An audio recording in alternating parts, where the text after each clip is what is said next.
Saludos, saludos, saludos, saludos. Buenos días, buenas tardes, buenas noches, buena madrugada. Hago este video aclaratorio antes de poner la entrevista con Jaimito, porque esto fue algo que se grabó desde el año pasado, cuando empezaba con este proyecto. Pero como comenté con el pastor Jaciel, hasta cierto punto me vi un poco desanimado en esto, pero gracias a Dios, pues el hermano Jaciel me animó, y muchísimos de ustedes en privado me han alentado a seguir con este proyecto. Y hoy vamos a estar conversando con Jaimito Rodríguez, pero quiero dejarles saber que este video esto fue grabado en el año pasado. Mencionamos que este programa iba a salir los domingos, mencionamos cosas como que iban a suceder, ya pasaron, la convención ya pasó, etcétera, etcétera. Pero esta entrevista con Jaimito está preciosa, no se la puede perder y usted va a disfrutar mucho esta conversación con el amigo de todos, Jaimito Rodríguez. Saludos y bendiciones. Una vez más aquí, como cada domingo en la noche, después que usted va a su servicio, después que usted le entrega su adoración al Señor, después que usted comparta la cena en familia, usted se puede sentar a escuchar historias de Meki y de Josué. Y hoy para mí es un placer, un privilegio, como cada domingo, poder estar sentado con un amigo, un hermano, una persona que podemos decir que ha llegado a Nínive en barco, no como yo, que llegué vomitado en una ballena.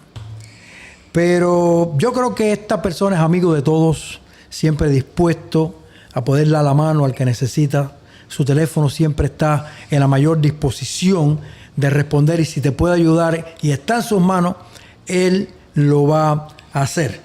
Y no los demoro más y le presento a mi amigo Jaime Rodríguez Cámara, alias Jaimito. Qué bueno, Jaimito, que me dé la oportunidad de estar aquí en tu trabajo. Hemos cogido este lugar y lo hemos transformado en un centro de grabación. Pero es una bendición, un privilegio el poder estar aquí sentado contigo. Yo creo que tú eres un ejemplo para todos nosotros. Me honra ser tu amigo. Amén. Y que estés aquí con nosotros. Y como este es un programa de contando historias, yo sé que quizás tú no eres tan hablador como yo, pero ahí hay sabiduría en no hablar tanto, ¿verdad? Ahí hay sabiduría. Así que Jaime Rodríguez Cámara.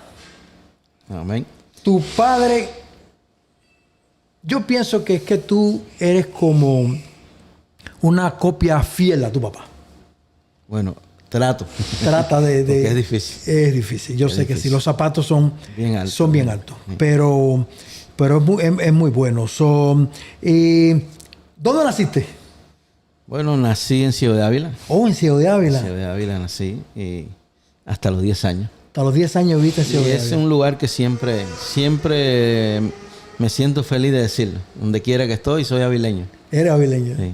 Eso es bueno. Yo no sé por qué yo relacionaba que tú habías nacido en Oriente, en esa zona que luego vamos a hablar de eso. No, que pasa que toda mi familia es de Oriente, de Contramaestre, de Mafo. De Mafo.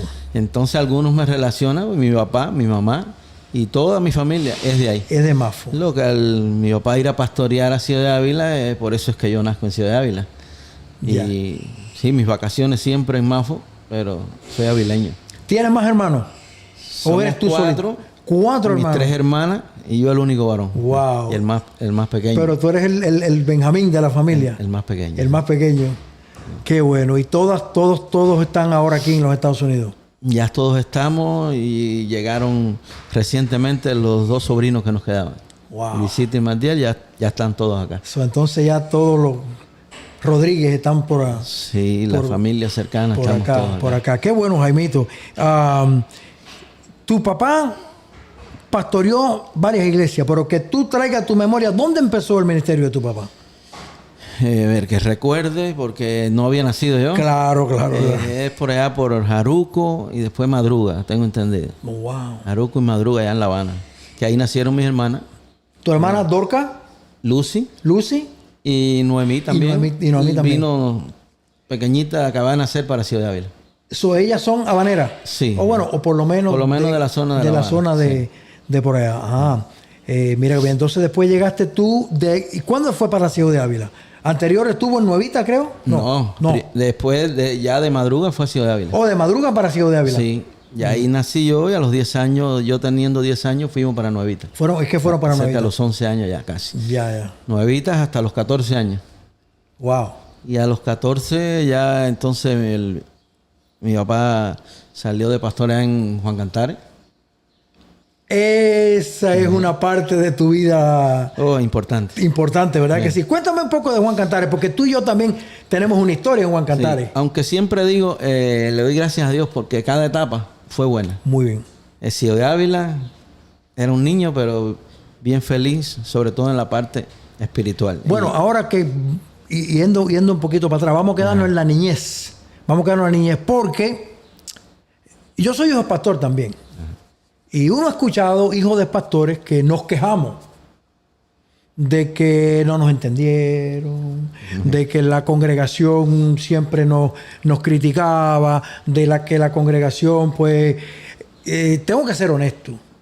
La palabra y eso que eres el hijo del pastor era fuerte. Sí.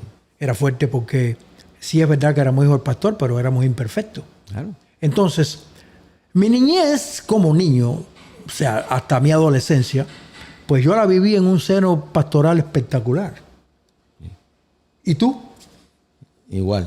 Yo siempre que escucho, como tú dices, estos testimonios de que los hijos de pastores, tanto que han sufrido y demás, lo entiendo, porque es verdad que a algunos les ha pasado, pero no siempre digo, no soy de mucho hablar, como tú dices, pero hoy es el día. El día de hablar. Hoy es el momento, y siempre pienso que no fue el caso de nosotros. Nacimos en Ciudad de Ávila, donde la congregación nos quería como sus hijos. Cada domingo, después de la escuela dominical, uno de ellos nos llevaba para su casa. Wow. Marta, de lo que te recuerdes, puedes mencionar. Marta, que hace poquito pasó a la presencia de Dios. Sí. La madre de Damari. La hija está aquí.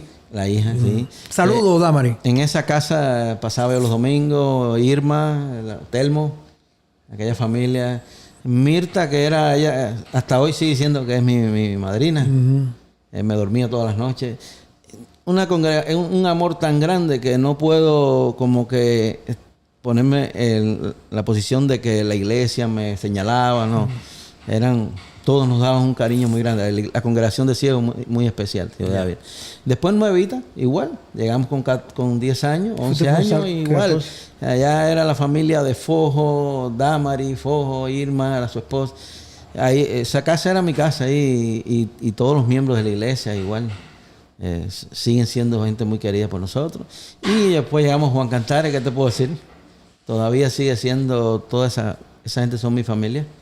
Entonces no puedo decir como dicen otros. No. Claro, ahora vamos a hacer un paréntesis aquí porque también yo viví eso más ya después de mi adolescencia.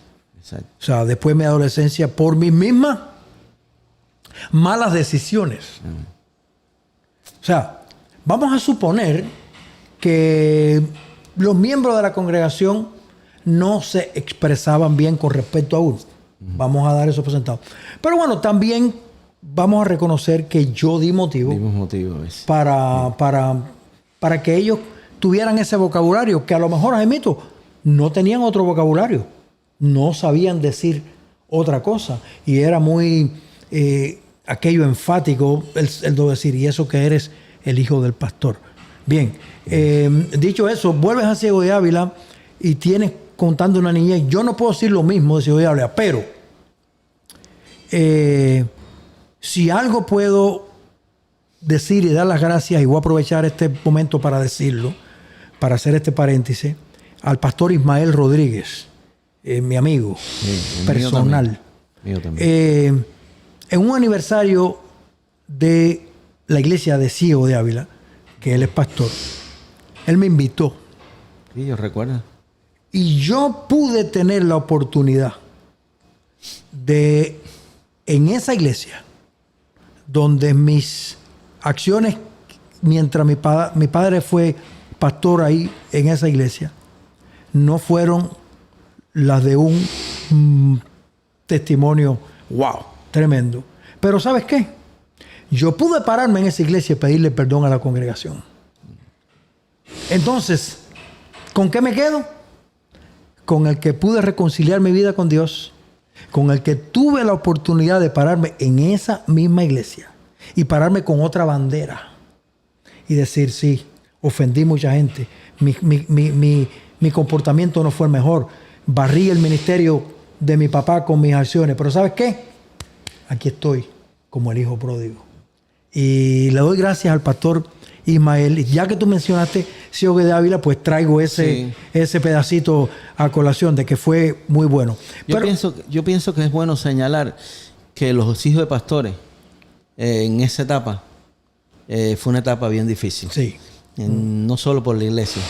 Como algunos dicen, el caso de nosotros no fue por la iglesia porque tuvimos ese amor, pero sí casi que de la sociedad. Ser hijo de un pastor era como algo que a veces te rechazaban, y creo que quizás pudo hacer algún daño porque realmente no fuiste tú, fueron muchos hijos de pastores que fueron fuertemente atacados, pero qué lindo que una de las cosas bonitas es que casi todos hoy están sirviendo al Señor. Así es. Ese yo creo que es el final importante de todo esto. Y antes de llegar a este punto que más adelante vamos a tocar, para seguir más o menos la línea de tu vida. Juan Cantares, ahí estamos en Juan Cantares.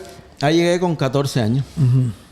14 años y a veces al hablar algo, a veces no sé, porque después quizás quiere entrar en algún detalle, pero llegué con 14 años y fue una experiencia muy bonita porque, como te digo, fui recibido con tanto cariño. Tiene su historia porque llegué con 14 años, pero al haber dado el idioma ruso en Nuevita, entonces no me dejaban entrar en la escuela de Fray Benito porque allí daban inglés. Eso es una buena historia. Entonces tuve que estar un año sin poder ir a la escuela. ¡Wow!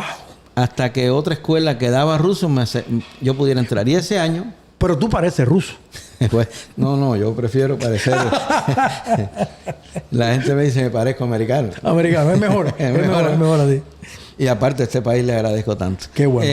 Y entonces aproveché ese tiempo a trabajar en el campo. Me iba con los jóvenes de la iglesia en bicicleta. Era la finca era mi suegro, el que no era mi suegro. Tu suegro, claro. Él era como el capataz ahí y yo trabajé con ellos ese año porque no podía ir a la escuela. Permiso, ¿tú trabajaste para poder obtener la esposa? Sí, bueno, quizás sirvió de algo, ¿no? Pero no, trabajaba realmente porque siempre me gustó en lo que podía ayudar a mi padre, que me lo dio todo. Nunca me pidió nada, pero yo desde esa edad me gustaba hacer mi aporte. Y si yo quería comprarme algo que fuera con ese... Con tu sudor. Sí, aunque él todo lo que yo necesitara lo iba a tener. Y entonces me iba con los jóvenes, era en bicicleta, íbamos 6, 8 jóvenes, 7 kilómetros. Entonces fue una etapa bonita, ya te digo, bien recibido con ese amor. Y de ahí, los otros hobbies, la pelota. Ahora, espérate. Pero ¿dónde queda Juan Cantares? Porque la gente no sabe dónde queda Juan Cantares, porque cuando dice Juan Cantares, a lo mejor piensan que es un artista. Realmente es un barrio, porque realmente donde vivíamos era en Fray Benito, el pueblecito. Lo que pasa es que la iglesia era en Juan Cantares, en un barrio. Pero el pueblo que... Un campo, en la provincia de Holguín. Sí, un barrio, casas nada más, lo que todos eran familia, casi todos son cristianos. En el municipio Rafael Freire, de Holguín. Santa Lucía, conocida anteriormente. Cerca del para las personas que quizás no conozcan, ese lugar está cerca de Cayo Bariay. El Cayo Bariay. no tan lejos del balneario Guardalavaca. Guardalavaca, Playa Blanca. Está por esa zona. Bien conocida, sobre todo por Guardalavaca y el Cayo. Bueno, en Bariay yo te vi un día. Ahí nos encontramos con mi papá, estaba todavía. Todavía estaba, yo recuerdo. Vivo. Yo recuerdo. Estaba una vez no, en Juan Cantares nos encontramos. No, nos encontramos varias veces. Lo que pasa es que ese día es histórico. Es histórico. Pues otra vez jugamos pelota. Sí, vamos a hacer esta historia. Yo voy con mis hijos a Bariay. Y veo un grupo de personas que está jugando voleibol. Pero yo veo la guagua aquella, el camión, lo que era de las asambleas. La Robur, ¿verdad? Y yo la conozco y digo, wow, esa yo la conozco. Y me pongo a caminar para la playa cuando eso te veo. Pues tú no me reconoces. Y yo me meto por el medio. Estaban jugando voleibol. Y yo me meto a caminar por el medio de la cancha. Pero una de tus hermanas me reconoció. No recuerdo ahora cuál fue. Parece que era Noemí o Lucy. No sé. Y ahí nos encontramos. Y al otro día tú tenías una actividad de la familia. De la familia, que iban a jugar pelota, había macho asado, iban a asar unos puercos, etcétera, etcétera. Y entonces yo le dije a Jaimito, cuenta que la bebida va por mí. Adelante el viejo, adelante mi papá. Adelante de don Jaime Rodríguez. Le dijo, la bebida va por mí. Y entonces allá nos aparecimos el otro día con el maletero de carro lleno de refresco, de soda. Yo recuerdo algo que llevé, y como esto es para contar historias, llevé unos panes de flauta que vendían en Doña Nelly, y llevé unas cuantas de lata de leche condensada hervida. Mira, cuando nosotros sacamos aquello, bueno, guajiri, yo soy guajiro. Pero se le dice así a los muchachos del campo. Pasamos un tiempo espectacular. Sí. Al otro día no sé si jugamos pelota o la pelota jugó con nosotros. Pero qué tiempo. Creo que jugaste unos innings. Unos innings nada más, sí, porque ya no tenemos. Pero fueron historias que pasamos juntos en Juan Cantares. Sí. Ahora, Jaimito, mucha gente piensa que tú siempre viviste en La Habana. Sí. Porque quizás te conocen a partir de que tú vas a La Habana. Esa historia. Pero ¿te casas en qué año? Oh, esa pregunta ahora. Óyeme, Mirnita no se acuerda. No se acuerda. No sé. Yo sé que teníamos los dos 19 años. Y ahora tenemos 55. Así que pues. Saquen la matemática, es ustedes. Los dos teníamos 19 años. Qué lindo. Desde los 15, cumpliendo ya los 15, fuimos novios hasta los 19. Y a los 19 nos casamos y fuimos para La Habana. Wow, Jaimito. Sí. Un ejemplo, tu vida y tu matrimonio y tu pasar por esta vida ha ido dejando huellas también como tu padre. Porque vas para La Habana y ahí empiezas a trabajar en un ministerio como de imprenta o algo de eso. Bueno, más adelante, porque yo llegué con 19 años, todavía estaba estudiando. Claro, porque tu papá fue para Infanta, ¿no? Para Infanta, claro. Vivíamos nosotros en el cuarto arriba de la plataforma, Nita y yo en el lado izquierdo, yo recuerdo bien Infanta. Allá arriba en los cuartos vivimos, porque fui casado y en la escuela estudiando en el Politécnico. Entonces no trabajaba, vivía todavía de la ayudita que mi padre me daba los días 15 y los días primeros. Wow. Me daba una ofrendita ahí para yo terminar de estudiar. Y después ya cuando terminé la escuela, como que no sé si sea bueno, pero realmente no, aunque en el Politécnico Aguado y Rico, allí de La Habana terminé con el segundo expediente de la escuela, pero me dijeron que no podía coger carrera. A mí me pasó lo mismo. Con la vocacional de Holguín. Exacto. A mí me dijeron, disculpa que te interrumpa, a mí me dijeron literalmente. ¿Ah, sí? Me dijeron, si tú te paras, así me dijeron, Jaimito, primer expediente en la primaria, en el campo de la iglesia de los Guayos, en Las Tunas. Primer expediente en la primaria. Si usted niega que usted es religioso, porque aquella era la palabra. Sí. El expediente de nosotros estaba manchado. Sí. El expediente ese es un tremendo estudiante Pero es religioso. Sí. Y así no me dieron la vocacional de Holguín. Bueno, a Infanta fue una muchacha y se sentó con nosotros, con mi papá conmigo, y le dijo, él no va a poder coger la carrera. Y por eso, entonces, el año siguiente, mi primer trabajo, limpiar la iglesia Infanta. Wow. Siempre lo cuento. Eso es bueno. Siempre lo cuento contento. Tuve casi 2 años. Eso yo no lo sabía. Yo limpiaba todos los días, es decir, menos el lunes. Todos los demás días había culto. Y sí, todos los días había que limpiar la iglesia porque los ómnibus pasaban y había mucho hollín. Mucho hollín. Había que limpiar todos los días, toda la iglesia y todos los bancos. Y una vez al mes limpiar desde allá arriba porque había confraternidad. Wow, las confraternidades. Pero la confraternidad es para otro programa. Ajá. Desde allá arriba había que limpiar para la confraternidad hasta el sótano. Eso era agua el día entero, mi esposa y mi papá. Ese día él también cogía una escoba y a botar agua negra aquella del hollín. Pero siempre cuento que fue mi primer trabajo y mi primer servicio para Dios. Amén. Lo miro siempre así, fue bonito, yo lo disfrutaba.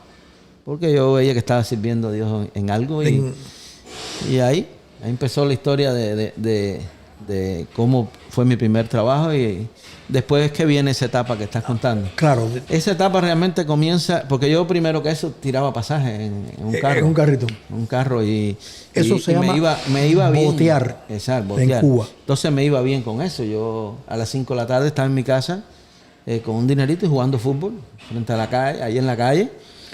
Porque bueno, estabas casado, pero eras un muchacho. Sí, pero bueno, yo era joven, tenía 21 años, 22. Y entonces siempre me gustaba el deporte. Claro. Entonces, eso es lo que hacía. Estaba bien, pero Dios quiso que este fuera el otro trabajo para Dios, el ministerio, por la celebración evangélica. Me recuerdo esa etapa, sí, ese tiempo. A raíz de eso, la imprenta que habíamos levantado en el sótano de la Infanta, había que imprimir 1 millón de tratados, sobre todo para la provincia de Camagüey, con el hermano Orson Vila. Orson Vila. Es decir, él el que tenía... Orson. Tenemos que contar historias. Sí. Entonces había que hacer ese 1 millón de tratados en cuestión de días. Y ahí fue que mi papá me dijo, o la persona que estaba frente a la imprenta no tenía los recursos y me habló. Y yo le dije, bueno, la única manera de hacerlo es que yo esté al frente de eso, porque había que poner un recurso y demás, y yo tenía que... Y ahí comenzó mi historia de la imprenta. Estuvimos, trabajamos 24 horas. ¡Wow! Sí, porque tenía que ser, cada 3 o 4 días había que entregar 250,000 tratados. Eso era una guillotina en mano. Sí, porque... Lo que cuando yo estaba joven, para mí era como un ejercicio y... So, no es como imprimir 250,000 tratados hoy. No, nada que ver, sobre todo por la guillotina, a mano. Era una palanca. Y lo logramos. Le entregábamos en la Oficina Nacional sus tratados, cada eso. Y eso hizo que cuando terminamos, mi papá me dijo, tienes que quedarte en la imprenta. Es decir, la iglesia y ellos, los diáconos, vieron cómo había funcionado la imprenta, cómo todo había sido bueno y me dijo, tienes que quedarte ahí, pero yo no quería dejar mi boteo, que me daba mi dinero y a las 5 estaba en mi casa, tranquilo. Y ahí fue que Dios permitió, porque yo lo miro así, que el motor del carro se me fundió. Estuve 6 meses pagando la licencia porque yo no quería dejar de hacer eso.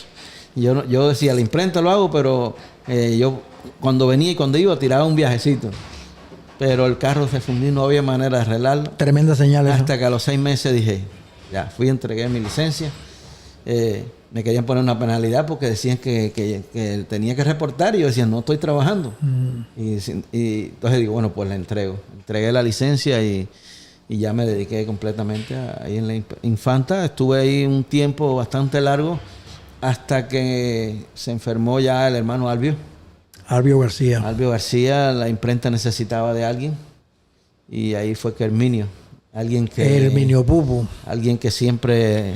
tesorero vitalicio de las asambleas de Dios en Cuba. Y desde esos 21 años, Herminio siempre ha estado a mi lado. Siempre, por eso cuando él llega a Estados Unidos, él me llama y le digo, usted sabe que aquí tiene su casa. Y Herminio habló para que yo fuera para la imprenta nacional. Yo no quería, porque estaba en Infanta y con la iglesia metodista. Yo atendía 2 imprentas. Y yo decía, no puedo, pero voy a ir a ayudarle hasta que encuentren a alguien. Y fui para allá, estuve como 1 mes, 2 meses y le cogí el gusto a aquello. Como quiera dije, está la imprenta nacional, es la obra.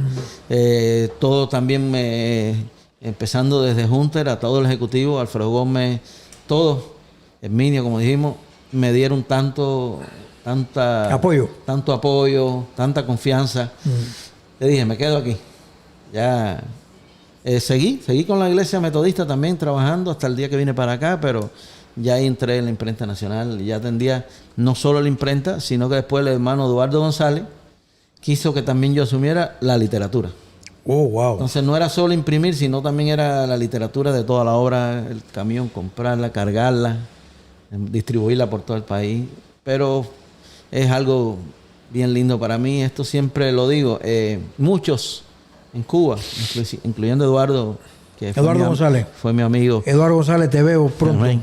Me decía, ¿por qué no pastoreas? Tienes que ser pastor. Y yo le decía, hermano, es que con esto yo llego a todo el país, a tanta gente, la literatura le llega a tantas almas, el tratado, las Biblias, imprimimos Nuevo Testamento, el Evangelio de Juan, por cantidades. ¿La antorcha ustedes lo hacían también? La antorcha la imprimía. Entonces era un trabajo muy, muy bueno, muy lindo. Claro, porque Jaimito, yo pienso ahora, escuchando todo esto, claro, hay quien pastorea, hay quien predica, pero alguien tiene que hacer ese ministerio también. Sí. No, y que yo lo veía muy importante. Exacto. Yo lo veía como que podía llegar a tantas almas desde ahí. Y aparte me gustó desde que entré a la imprenta. Claro, porque sí, usted enseña, pero ¿quién te provee los libros? No, nosotros imprimíamos todos los libros de la universidad, de la escuela, de Edisú. Todo era... Paralelamente a eso, porque tú creaste un grupo, un ministerio musical, wow. Esa fue la otra historia. ¿Pero fue paralelo a eso, con la imprenta? Sí, claro. De hecho, la imprenta fue el recurso con lo que pude también hacer el grupo. Porque viajar por toda Cuba con 20, 30 personas, con todo un audio... Sí, era una logística complicada. Sí. Entonces la imprenta era la que me daba los recursos. Bien, ¿ya ves? Sí, eso se combinó todo y esa es la otra historia que yo siempre decía. Con el grupo yo llego a tanta gente. Correcto. Lo mismo tocamos en plazas, que en iglesias, que se nos abrieron puertas que en aquellos tiempos, porque ahora es un poco más fácil. En aquel tiempo tocar en la calle era casi imposible. Pero la gente veía en el grupo, que le doy gracias a Dios por todos esos muchachos que eran... Yo siempre le decía... Parte de la familia... el sobrino, sobre todo Andresito, que sigue siendo músico. Pero yo siempre decía a ellos, la única posibilidad que tengo de estar en el grupo es que soy el director. ¿Por qué? Ellos todos eran músicos profesionales y yo no. Tú no. ¿Entiendes? Pero como era el director, me tenían que tener ahí. Tú tenías el guante y la pelota. Ahí. Exacto. Y entonces, pero esos muchachos fueron muy fieles por creo que casi 10 años. Wow, 10 años. Sirviendo a Dios por toda la isla, prácticamente sin recibir una remuneración algo que yo pudiera, muy poquito, pero era una pasión. Todas las semanas, 2 días de ensayo, 3. Todos los fines de semana, si no estábamos de viaje, tocábamos en La Habana en alguna iglesia. Eso era todos los domingos desde las 5 de la mañana, bajando bocinas, porque siempre llevábamos el audio a casi todas las iglesias. Bajando bocinas, cargando una guagua, y ahí empezaban un grupo, que entre ellos menciono uno porque es conocido todo, el hijo de Eliseo, Isaac. Él junto a un muchacho que le decíamos Chichi, ellos armaban, y el hijo de Echevarría, se me va a veces Abimael, ¿no? De Echevarría, ¿cuál? De Marco. De Marco Echevarría. Isnaldo, el hijo de Marco. Oh, de Marco Echevarría. Sí. Ellos 3 armaban todo ese audio cada domingo. Pero bueno, ese Echevarría sería nieto de... Marco, era pastor del Vedado. Marco Echevarría. Era pastor en el Vedado. Bueno. Después estaba aquí con Félix Pérez, ahora está para aquí al norte. Bueno, saludos, Marco. Bien chévere. Quizás un día pueda también con seguro. él. Porque tiene también su historia. Hijo de pastor, sí. Y esos muchachos hacían un trabajo fuerte. Armar todo ese audio cada domingo y después de que todo terminaba, empezar a recoger todo aquello hasta las 2 de la tarde. Y de ahí nos montábamos todos en una guagua y nos íbamos a comernos una pizza, algo. Era bien. Pero qué lindo. tiempo ese, muy. Era un tiempo orgánico, dirían ahora los psicólogos, no sé cómo. Un tiempo que era real, era algo genuino, era una cosa que... Sí, porque a veces la gente tiende mucho como a decir que el pasado ya pasó. No, es que nosotros lo contamos como no porque... Es decir, lo importante es lo que viene y lo que estamos haciendo. Pero es bonito recordar toda esa historia porque es un testimonio, es algo lindo que Dios nos dio, nos regaló. Por ejemplo, esto que mi esposa y yo, que bueno, lastimosamente ella no puede acompañarme hoy, porque mi esposa es muy elocuente, muy sociable, pero ella ni fue hija de pastor, ni se crió en la Asamblea de Dios, se convirtió al Evangelio aquí en los Estados Unidos, es una apasionada por Dios, pero no vivió nada de esto. Sí, esta historia le va a servir, le va a servir para ella también. Porque mira, conversando aquí hay cosas que ni tú conocías. No, señor. No, señor. Aunque gracias a Dios, quiero decir yo también, Dios siempre me dio la bendición de tenerte cerca. No nunca vivimos cerca. Nunca vivimos cerca. ¿No? Pero en algún momento siempre nos encontramos. Sí, señor. En un campamento, en un campismo de Mazó, o en una convención, o en la carretera. Eso yo siempre... ¿Cuándo llegaste ¿cuándo viniste para acá, para USA? Bueno, ya esa es la otra parte de la historia, porque como siempre te decía al principio, cada historia ha sido buena. Exacto, pero han sido etapas. Pero son etapas casi completamente diferentes. Y llegué aquí, siempre recuerdo que mi cuñado, Efraíncito, Efraín Acosta. Efraín Acosta, vos prepárate. Él me dice que cuando le dijeron cuando ya vio que yo venía para acá, dice que él se alaba los pelos, porque sabía que en Cuba yo tenía ya todo un ministerio, todos unos recursos, y llegar a empezar de nuevo.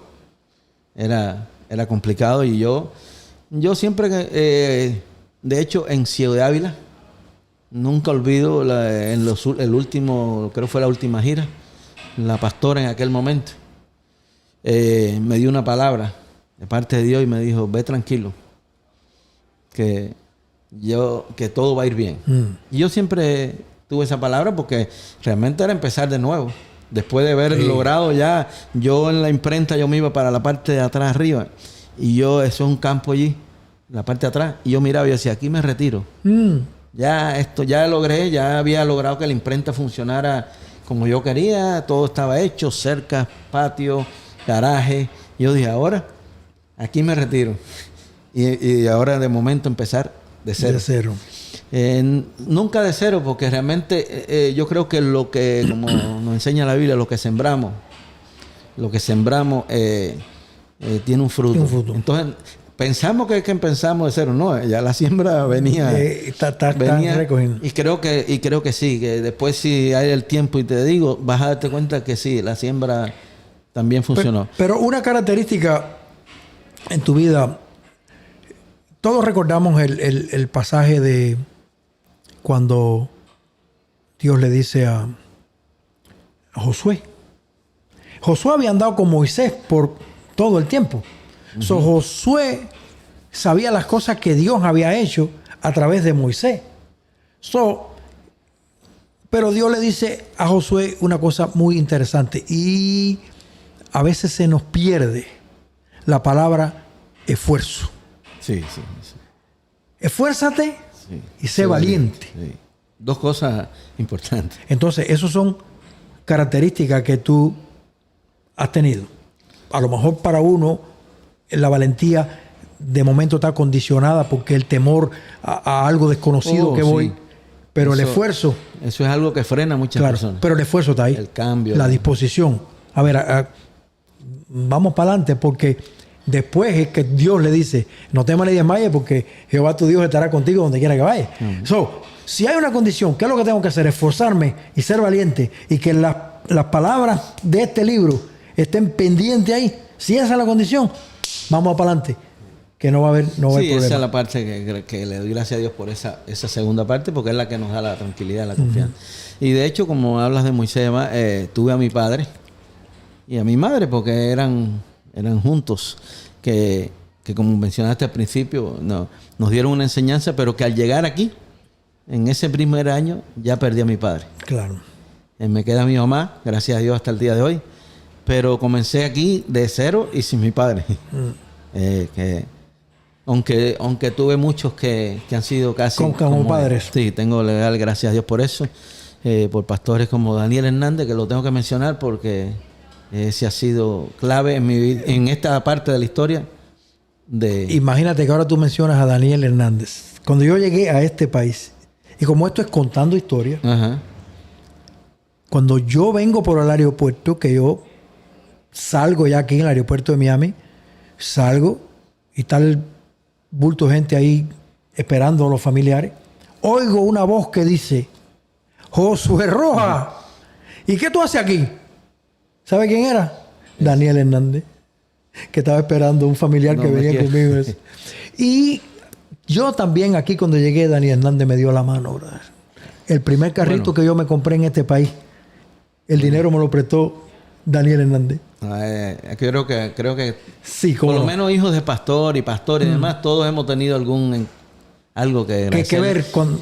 Y en el caso mío, bueno, también mi cuñado, porque Efraincito y mi hermana, que me dieron ahí en la iglesia también un espacio que no lo esperaba yo. Yo venía con otros propósitos, pero ahí he estado por estos 11 años con ellos, en Palabra de Vida Eterna, sirviendo a Dios ahí. En el primer culto ahí tocamos el piano. Todavía estás ahí. Que tuve que volver a hacerlo. Yo en Cuba ya no lo hacía. Tenía el grupo, el Chequiná, por tantos años. Yo no tenía que tocar. Tenía a mi sobrino.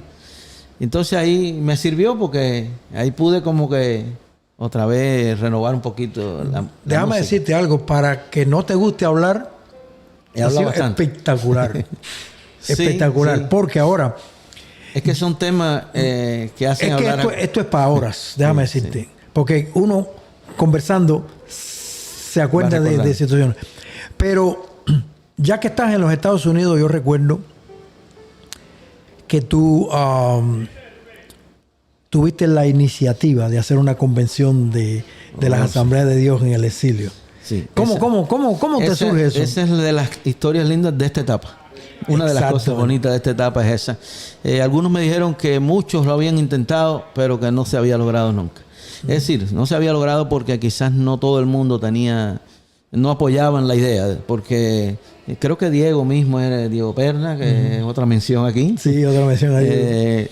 Creo que tuvo ese deseo, pero no tenía a veces el apoyo. Algo que me ayudó es la amistad que he logrado en todos estos años con todos los pastores. Porque realmente tengo que decirlo así, no puedo mencionarte a ninguno. Exactamente. No, yo creo que tampoco ninguno pueda mencionar que no es amigo tuyo, no, o en algún momento va a tener una sonrisa tuya, un abrazo tuyo, un apoyo tuyo. Sí, y yo de ellos, de todos, todo el apoyo. Y es algo que es una historia que es bonita, que te contaba ahorita, te decía, a veces no se sabe el esfuerzo que lleva en cuanto a llamar a todo el mundo. Lograr convencerlos a algunos que están lejos, cómo organizar todo. Cada vez que llamo a alguien es una conversación no de un minuto. Es que cómo está tu mamá, cómo está tu familia, qué tiempo, cómo te ha ido acá. Y entonces por eso la conversación se hacía más larga. Pero ha sido algo bien lindo porque desde aquel primer encuentro que estuviste dando tu testimonio. Sí, eso en parte de historia. Que déjame decirte, yo he sido el que ha organizado esto, pero somos varios y la parte carismática eres tú.